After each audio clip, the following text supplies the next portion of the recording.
Hey guys, Preacher here with Preacher Reads. Today we're going to be talking about what I read, what I'm reading, and what I'm going to be reading next, as well as doing a book haul. So it's going to be a little bit of a long video. Let's dive right into it. I finished up Empire of Silence by Christopher Ruocchio. I'm not going to give a full review here. I'm going to have a separate video for that. But I gave it an 8.5 out of 10. A couple things I really loved about it. I thought the world was built so well in this first book. I thought Ruocchio's prose was beautiful. It was fitting for the first-person setting and the type of character that we are following and hearing from. He's going to speak like that. It felt like I was in their world. I was in his lifestyle by the way that he spoke and by the way that he painted a picture of the world around him. I thought that Ruocchio knocked that part out of the park. I loved the pacing, but I could see where some people would feel that it was slow, maybe similar to The Blade itself by Joe Abercrombie, how it almost feels like this first book is a setup book for the greater series. Not a lot happens per se, but man, we see where it's going. I love this. I just started The Lesser Devil, moving into that, and we'll be diving into Howling Dark soon. Loved Empire of Silence, 8.5 out of 10. You should check it out. If you like sci fantasy, if you want to know what the hype's about, pick it up, read it. You won't regret it. Next, what I'm still reading. I am still reading Ascendant by Michael R. Miller. This is for our Nine Realms book club. We're going through about a quarter of the book each week and talking about it. I'm a little bit ahead, but still about halfway through. I'm enjoying it. It definitely has a more YA feel, especially compared to Empire of Silence. But I'm liking it. I'm liking the Dragon Rider fantasy. Just to break the ice here, I didn't read Aragon. I don't have a lot of engagement with like YA Dragon Rider fantasy, but man, I'm enjoying this. I love the fast pace. I think you're fully into the story by page 75, which is a pretty awesome thing when you just finished up Wind and Truth. So I'm liking the pace. I'm really enjoying the tone of it. It's definitely a change of pace in a lot of ways, but that's okay. I think this is one of those series where you need to read it at the right time, knowing what you're going to get. I've heard the later books also get a little bit more adult, but I'm enjoying it. Love the characters. Love where it's going. The plot has me hooked, and I really think that Michael R. Miller has something here. What I started on Kindle, I was able to get Arkoma. It's a novella by Calum Lott. Really enjoying it. He sent me over an ARC copy, and I'm telling you, it is so cool.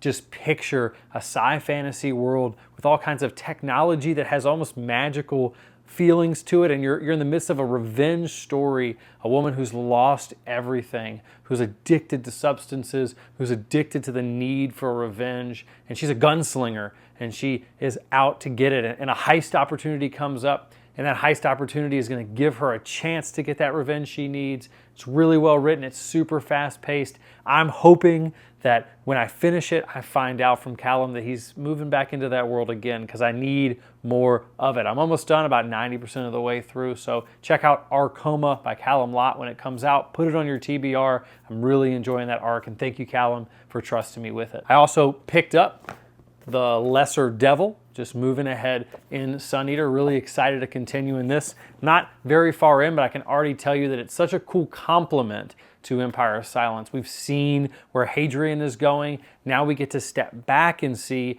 where his little brother is going, and almost see a little bit of how reliable or unreliable Hadrian's narration is, his side of the story is, and get a fuller, bigger picture of the world and the types of characters that are going to be in this setting. I'm enjoying it. Not far in yet, but I've heard it's a fantastic novella, and it's just going to help me to continue to fall in love with the Sun Eater series. Next, what am I reading after I'm done with those two? First up, Ray Bradbury's Dandelion Wine. Going to grab this. Ray Bradbury is one of my favorite authors. Something Wicked This Way Comes is an all-timer for me, and so I think this will be a really good change of pace from some of the fast-paced sci-fantasy and science fiction and fantasy I've been doing here recently. Get back a little bit more into the literary fiction side of things, coming of age. I've heard it's such a beautifully written novel. It's short, it's sweet, and I'm going to dive into it quickly.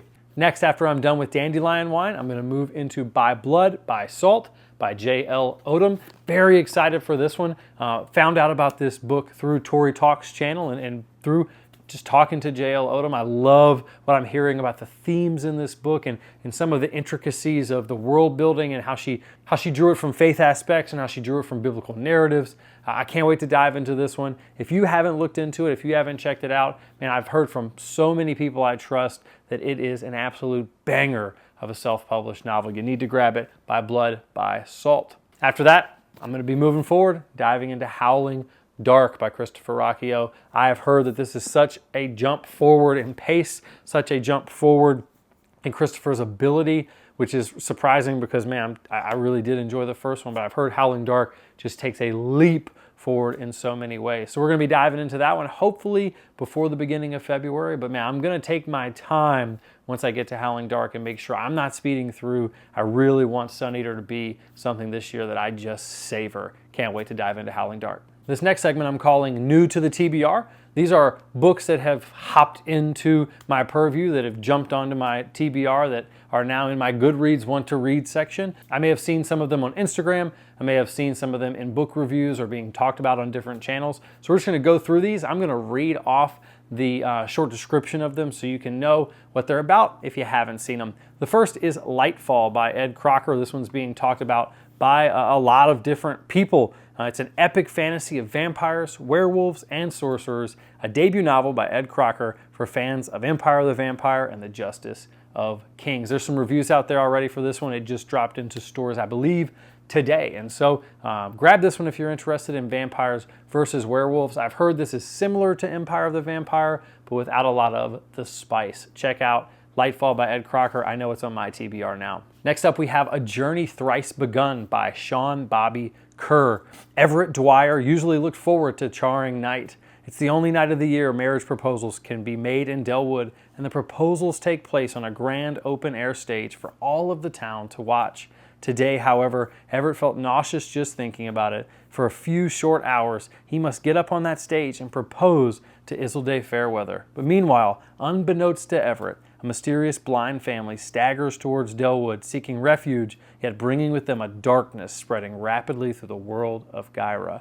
A magical adventure is about to begin. I don't remember where I heard this one from. I was on somebody's top 10, maybe the Bearded Book Beast, but A Journey Thrice Begun by Sean Bobby Kerr, one I'm going to be diving into. Great reviews on Goodreads. Next up, we've got An Exile of Water and Gold by Joshua Walker. Joshua reached out on Instagram and followed my channel, and I got to look into his book and see the reviews and see the comparisons. And guys, the cover of this book is beautiful. But what's it about? For centuries, the Aobians of Great Tree have shared the continent of Quara with humanity.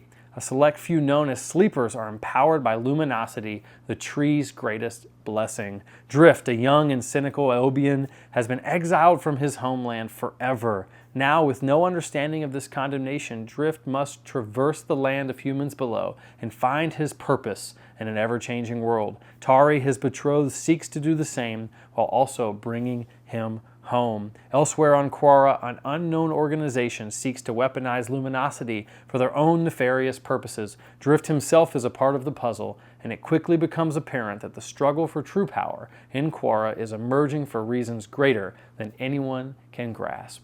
Definitely sounds interesting. Again, the cover alone drags me in, and I've heard really, really good things about this. Excited to read it, Joshua. Thanks for following our Instagram channel, and thanks for chatting with me a little bit. I'm definitely excited to read your book. Next was one that was raved about by the Bearded Book Beast, and it just sounds like such a cool read, such a palate cleanser, such a different thing to move towards after some epic fantasy and sci-fi, and that is Sledge versus the Labyrinth. When his former lover, Kira, finds herself the target of a mysterious dark web assassin network, modern-day gladiator Enar Sledge Lakinen embarks on a blood-spattered mission to uncover who lurks at its heart. But as he bludgeons his way down to its lowest depths, one thing becomes terrifying clear. No one escapes the labyrinth. That sounds awesome. If you want to know more about it, the Bearded Book Beast has talked about it. Go check out his channel. Check it out for yourself. I know I will be reading it. Next, we've got Beckoning of the Gate by Benjamin Ryan. The only life Santha Lathagan has ever known has become her prison. Vicious gossip is everywhere, and whispers of a scandal have turned to accusations of murder, and fingers are pointing her way. Feeling powerless and alone, she yearns for escape. And when Santha stumbles upon a small rusted key in the forest near her home, it seems her silent pleas have been answered. Awakened by her touch, the key demands to be heard, and she is not the only one to heed its call. Thrust into a world only glimpsed in the stories of her childhood, of fairies and princes and eldritch magic, Santha sets out to unlock its secrets. But uncovering the truth has its own perils, and as the key's influence grows, she will be left with a choice, survival and sacrifice. But will it truly be hers to make? This sounds awesome. Benjamin reached out. He was able to give me a copy of this. Can't wait to read it and review it and just let you guys know what I think. But if you check out Goodreads, it's got some really good reviews. It's got some really good comparisons. Check it out if that interests you. And last but not least, I'm going to butcher this name, but the book is Sleeping Worlds Have No Memory by Yaroslav Barsukov. I might have gotten that right. Refusing the Queen's order to gas a crowd of protesters, Minister Shay Ashcroft is banished to the border to oversee construction of the biggest defensive tower in history. However, the use of advanced technology taken from refugees makes the tower volatile and dangerous, becoming a threat to local interests. Shay has no choice but to fight the local hierarchy to ensure the construction succeeds and to reclaim his own life. Surviving an assassination attempt, Shay confronts his inner demons, encounters an ancient legend, and discovers a portal to a dead world, all the while struggling to stay true to his own principles and maintain his sanity. Fighting memories and hallucinations, he starts to question everything. Man, I cannot wait to read this. Caden Love, I believe, is the one who's been posting about this on Instagram. Can't wait to read his book as well this year. But this sounded so interesting. Already ordered it. Excited to read it. He says it's like Piranesi in a lot of ways, but he thinks better. I'm excited to read what's going on here. It sounds weird. It sounds like it's going to be a little bit genre blending and mind bending. Can't wait to read it. That's Sleeping Worlds Have No Memory. All right, next we're moving to our Bookall Time. Couple things that I was able to receive that I just want to share with you guys. I got The Third Rule of Time Travel by Philip Fracassi. Got the arc of that on my Kindle. Excited to read it. It's something I'm very interested in. It's got some sci-fi. I heard it's a little weird. Really excited to see what's going on in that book. I was able to get the Arc of a Drop of Corruption by Robert Jackson Bennett. Going to be reading that a little bit closer to its release so I can get a review out right as it releases. Excited to read it. Loved book one. I think book two is going to be even better. Already showed you my Lesser Devil copy. Already showed you my By Blood, by Salt copy. I was also able to pick up a book that's on my TBR for my self-pub year reading, and that is Darkblade Assassin by Andy Peloquin. I've heard awesome things about this. He seems like such a cool dude. I've heard Fantasy John Wick. That just, I'm sold. Darkblade Assassin. Next up, I was able to grab at Barnes & Noble, Shadow and Claw and Sword and Citadel. So interested to dive into these. I've heard so much about the Book of the New Sun from guys like Philip Chase and others. I know it's one that I'm going to probably have to carve out a lot of time for, really read slow and take my time in it. Haven't decided if I'm going to go through all four or if I'm just going to do one at a time or two at a time like they're bound. If you have any suggestions on that, maybe pop in the comments if you read the Book of the New Sun. Excited to read that one. Thought those were some really cool copies, and so I had to grab them. Also got this copy of Dandelion Wine while I was at Barnes & Noble as well. Next, while I was at Barnes & Noble, I grabbed my second William Kent Krueger. This is The River We Remember. I absolutely loved Ordinary Grace, and so got to read another one by his. This one sounded like one to dive into. Going to be reading that one hopefully in 2025. And then my big haul, my coolest book that I got, maybe the coolest book I've gotten in a while, is this, the Broken Binding edition of Never Die by Rob J. Hayes. I don't love this cover, but man, you take off this jacket, look at this bad boy. I mean, it's just gorgeous. I can't wait to read it. I loved Harold. I love Deathless and Demon. And man, I've heard so many good things about Never Die, and this is the copy to read. Can't wait to dive into that one as well. So that's my book haul.